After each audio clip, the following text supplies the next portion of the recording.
क्या बोल रहे हैं इसका आंसर? डी। डी? नहीं, लेकिन गलत होगा। सी।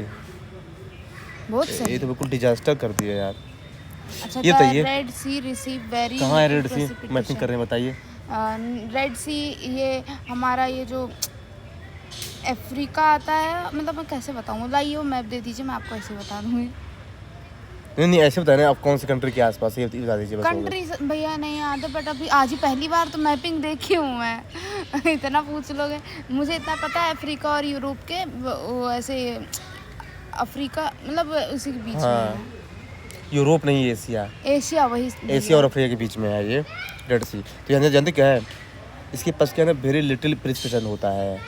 ऐसा क्यों? बहुत क्या है, तभी तो बोलते हैं कि ये जो है ना वो है क्या, इसकी सैलिनिटी बहुत ज़्यादा होती है रेड सी की। भैया आप मुझे क्लाइमेटोलॉजी पूरा ऐसे पढ़ाइए, तब मेरे समझ आएगा, क्वेश्चन सॉल्व करने में मजा आएगी।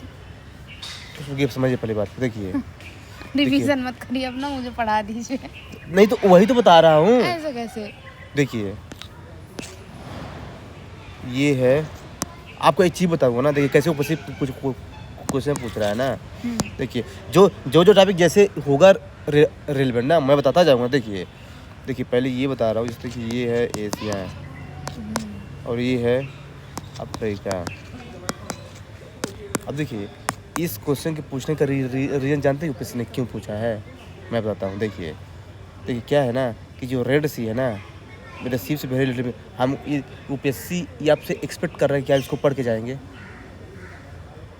पता नहीं कर रहा है। बस आपको ये पता होना चाहिए कि इसका लोकेशन क्या है। देखिए आपको पता है कि एशिया अफ्रीका के बीच में है, ठीक ना। अब देखिए अगर उसके पास प्रेसिपिटेशन कम होगा, क्योंकि ऊपर साइड में डेजर्ट्स भी होते हैं ना। ये मैं अपना लॉजिक लगा रही हूँ। देखिए अगर कोई रिवर उसमें एंटर नहीं कर रही है तो डेफिनेटली उसमें प्रेसिपिटेशन क्या होगा? कम होगा।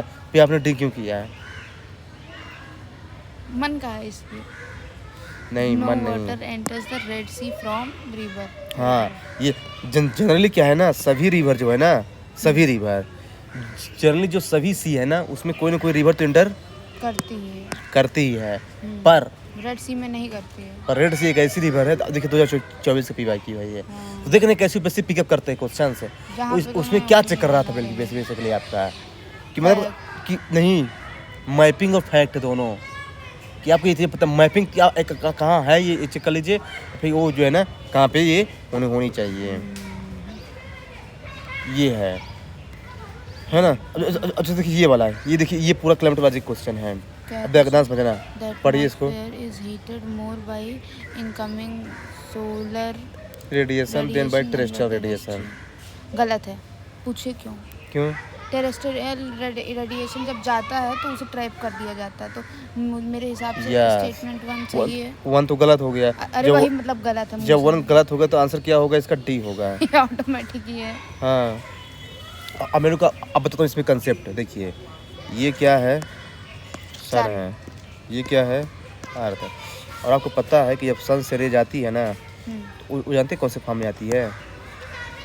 शॉर्ट वेव में जाती है लॉन्ग वेव में। ऐसा क्यों? शॉर्ट वेव में आती है, लॉन्ग वेव में क्यों जाती है, ऐसा क्यों? इसके पीछे का रीजन कंसेप्ट है, आप इधर सोचने दीजिए, दिमाग पे जोर। हाँ, पता नहीं, इतना तगड़ा। Short wave incoming, short wave की एनर्जी पता नहीं क्यों? क्योंकि जब सन से रेज निकलती है ना, तो उसकी जो है ना एनर्जी क्या होती है? ज़्यादा। जिस वेव की एनर्जी ज़्यादा होती है ना, यही चीज़ सोच रही थी मैं। हाँ, जिस वेव की एनर्जी ज़्यादा होती है ना, उसकी वेवलेंथ क्या होती है? छोटी, कम होती है। लेकिन जब उसे अर्थ में एंटर कर जाती है ना, तो अपनी एनर्जी को लूज कर देती है, तो उसकी वेवलेंथ बढ़ जाती है। और जब वेवलेंथ बढ़ जाती है तो जो अर्थ का एटमॉस्फेयर है ना, उसको जो है ना ट्रैप कर देता है और नीचे रिपेल कर, इसी कारण तो ग्रीन हाउस गैस क्या हो जाता है? बढ़ने लगता है। तो इसका सेकंड वाला सही है, ये इसका लॉजिक एक्चुअली है। हाँ, तो जो इनकमिंग सोलर रेडिएशन है ना, ध्यान रखना, जो है ना पूरा रिफ्लेक्ट नहीं करता, वो 50% रिफ्लेक्ट कर देता है, बाकी 50% में 30% जो है ना अर्थ। भैया आप क्लाइमेटोलॉजी मुझे इस तरह मत पढ़ाइए। क्लाइमेटोलॉजी आपको अच्छे से पढ़ाओ, टेंशन क्यों लेते हैं? पहले आपको एक बार झलक दिखा, 10-12 क्वेश्चन ही है, आपको आइडिया तो हो जाए कि कैसे क्वेश्चन पूछ रहा है यूपीएससी। ये वाला देखिए, थिकनेस ऑफ ट्रोपोस्फेयर ये एट आगे क्यों नहीं बढ़ रहा? हाँ, 3rd number. Thickness of troposphere at equator is much greater than as compare to pole. Pole के पास से इक्वेटर की थिकनेस ज़्यादा ट्रोपोस्फेयर की होगी।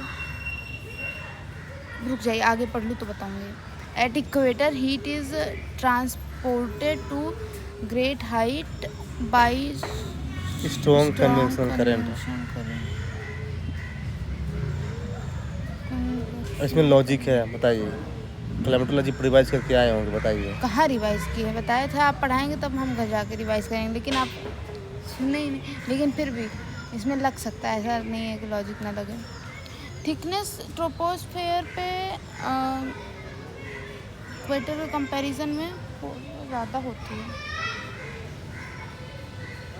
यहाँ पे खड़े हैं, कोई बात नहीं, देखिए आप कंसेप्ट देखिए। ट्रोपोस्फेयर एट इक्वेटर अब देखिए कंसेप्ट देखिए। लेकिन सही है ये, मुझे पता है। तुक्का नहीं मारना है यार, कंसेप्ट फोकस करना है। ये नहीं समझ आ रहा। अब कंसेप्ट देखिए। हाँ, लेकिन सही है ना भैया? गलत है। फिर क्या है? ये देखिए, ये अर्थ की सरफेस है, हाँ, ठीक ना? ये क्या है? ट्रोपोस्फेयर। ये क्या है? स्ट्रेटो। ये क्या है?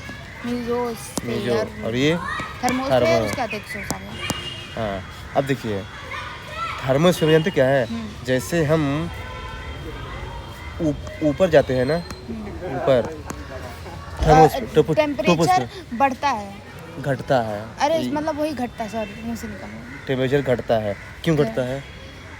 घटता, भूल क्यों रही हूँ, मतलब ये तो इजी था भैया, भूल गई, बता दीजिए आप ही। लेकिन रीजन क्या है इसका? जानते क्यों? क्योंकि अर्थ के सरफेस में क्या जानते क्या है?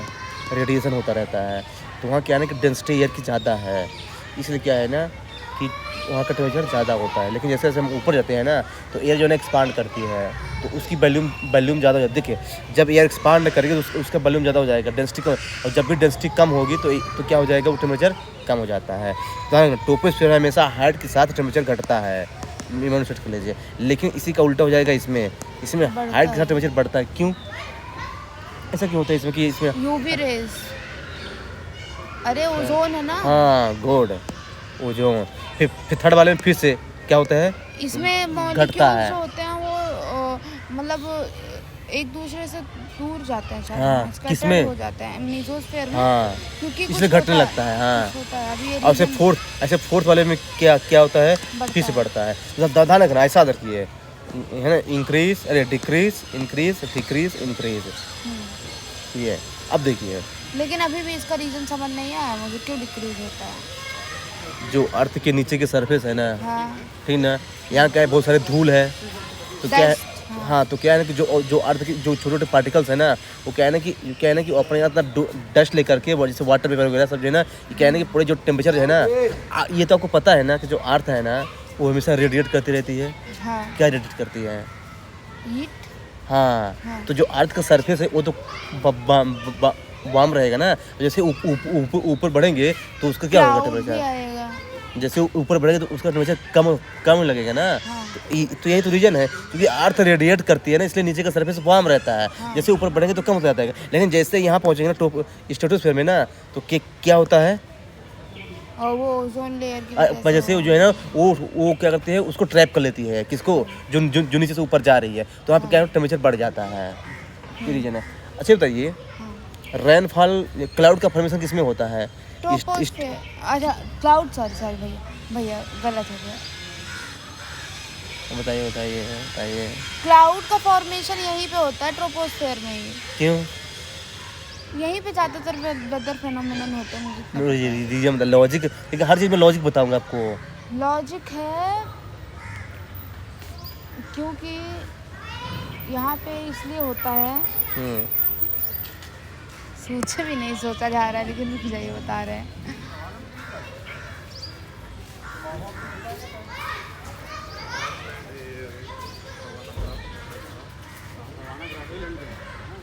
पता नहीं। जानते क्यों?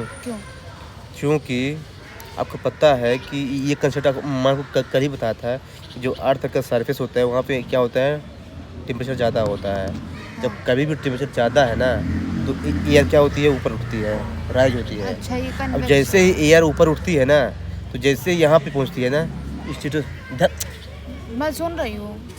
नहीं नहीं देखना इधर है, जैसे ही इधर आती है ना तो क्या है कि अब यहाँ आपको पता है कि जो ये जो स्ट्रेटोस्फीयर का जो लोअर बटन है क्या है ना रिलेटिवली कोल्ड है। तो क्या है ना कि ये जो है ना डाइवर्ट होने लगेगी। जब डाइवर्ट होगी तो यहाँ पे क्लाउड का क्या होगा, फॉर्मेशन और रेनफॉल होगी। तो ध्यान रखना है कि डाइवर्जन का रीजन ज़्यादा क्यों, क्योंकि स्ट्रेटोस्फीयर का जो लोअर वाला पार्ट है ना वहाँ जो है ना कोल्ड एयर है, तो वहीं से ये डाइवर्ट होना स्टार्ट करती है और वहीं पे क्लाउड का फॉर्मेशन होगा और रेनफॉल होती है। ध्यान रखना जो भी जो पूरी वेदर एक्टिविटी है ना पूरी वो हमेशा ट्रोपोस्फीयर में ही फॉर्म होती है ना। इसलिए जो है ना बोलते हैं कि जो है ना स्ट्रेटोस्फीयर है ना, स्ट्रेटोस्फीयर वो जो है ना एयरप्लेन के लिए आइडियल वो है प्लेन, क्योंकि यहाँ पे क्लाउड नहीं है। ये इसका लॉजिक है, ठीक ना। अब देखिए अब 10 बजना, अब यहाँ पे जो क्वेश्चन पूछा है ना ये पूछा है कि ये क्या है, अर्थ है, ठीक ना, और ये क्या है इक्वेटर, और ये क्या है पोल। अब देखिए ज़्यादा टेम्परेचर कहाँ पे है, इक्वेटर की पोल पे है। इक्वेटर पे है तो इसका मतलब है कि क्यों इक्वेटर पे ज़्यादा टेम्परेचर, मेरे को इसका रीजन बताइए। Light, sunlight. तो क्यों ज़्यादा पड़ती है सनलाइट इसमें, इसमें सन यहाँ है तो सनलाइट यहाँ ज़्यादा क्यों पड़ती है। हाँ। क्योंकि हमारी अर्थ ऐसे टिल्टेड है। क्योंकि जानते क्यों, क्योंकि इक्वेटर पे सनलाइट सीधा पड़ रही है सेल और इसके डिस्टेंस भी कम है। तो जब डिस्टेंस ज़्यादा है और सीधा पड़ रही है तो यहाँ पे क्या होगा, टेम्परेचर ज़्यादा होगा। यहाँ पे इसको ऐसा जाना पड़ेगा, डिस्टेंस ज़्यादा हो गई और तो क्या स्लैंट हो गई, हाँ वही ये होगा। अब बताइए टेम्परेचर जहाँ ज़्यादा होगा तो वहाँ एयर ज़्यादा एक्सपांड करेगी, ऊपर तक जाएगी, बिल्कुल। और जहाँ टेम्परेचर कम होगा वहाँ एयर डेंस ज़्यादा रहेगी नीचे। फिर तो ये हाइट ज़्यादा कहाँ पे होगी, हाइट ज़्यादा कहाँ पे होगी फिर इक्वेटर पे ना। सही है। देखिए क्या बोला है ये, the equator is much greater than as compare, नहीं फर्स्ट क्या बोला, thickness of troposphere at equator is much greater than as pole. सही है ये स्टेट। थिकनेस पूछ रहा है वो, हाइट नहीं पूछ रहा है। मोटा जब टेम्परेचर ज़्यादा होगा तो एयर क्या होगी, एक्सपांड करेगी, तो थिक कहाँ रहेगी, थिन रहेगी ना। अबे कैसे, मतलब थोड़ा इमेजिन कराइए, बिना मज़ा नहीं आएगी। ये बताइए अगर यहाँ टेम्परेचर ज़्यादा है तो एयर क्या होगी, फैली रहेगी, क्योंकि वार्म एयर है ना, लो प्रेशर रहेगा, एयर फैली रहेगी तो थिकनेस कम हो जाएगा ना। और क्या बोल रहा है कि इक्वेटर पे ज़्यादा होगी, पोल पे ज़्यादा होगी, क्योंकि वहाँ ठंडी है तो क्या है कि डेंस होगी, इसलिए फर्स्ट वाला क्या हो जाएगा, गलत। तो जब फर्स्ट वाला गलत हो गया तो हमारे पास केवल दूसरा भी है। एक ही आप समझ चाहिए। देखिए नहीं ये खुल रहा है भैया, ये देख लीजिए। तीसरा तो समझ रहे थे कैसे लॉजिक पे क्वेश्चन पूछता है यो एग्जामिनर, मजा आती है। लेकिन ये आपको कंसेप्ट समझ में आया है। ये पूछूं मीजोस्फीयर पे जो है ना क्या होता है, टेम्परेचर हाइट के साथ है कम होता है। हाँ, और स्ट्रेटोस्फीयर पे ज़्यादा। ठीक है।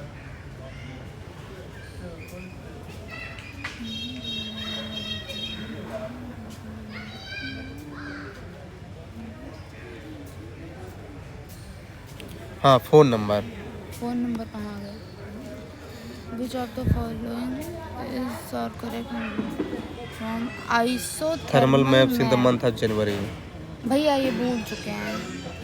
जनवरी में मे बी आइसोथर्मल नीचे साउथवर्ड शिफ्ट हो जाएगा, नहीं सॉरी नॉर्थवर्ड शिफ्ट होगा।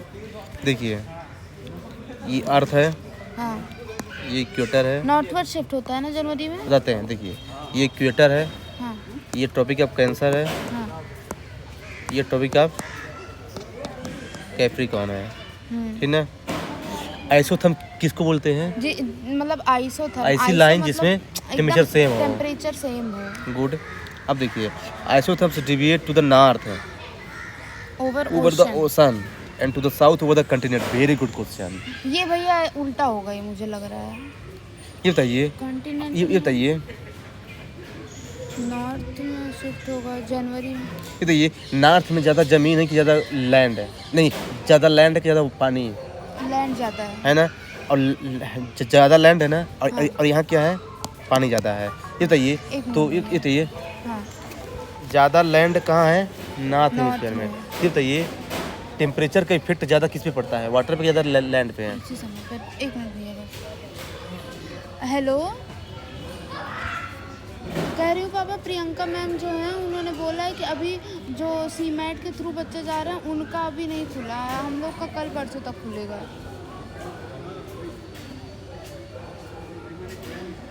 है- तो मतलब आपने किससे पूछा था? हाँ, तो उन्होंने ये नहीं बताया कि सीमेट और कैट के बच्चों का अलग अलग है। हाँ एग्जैक्टली, तो यही बताया उन्होंने। फ़िलहाल फिर मैं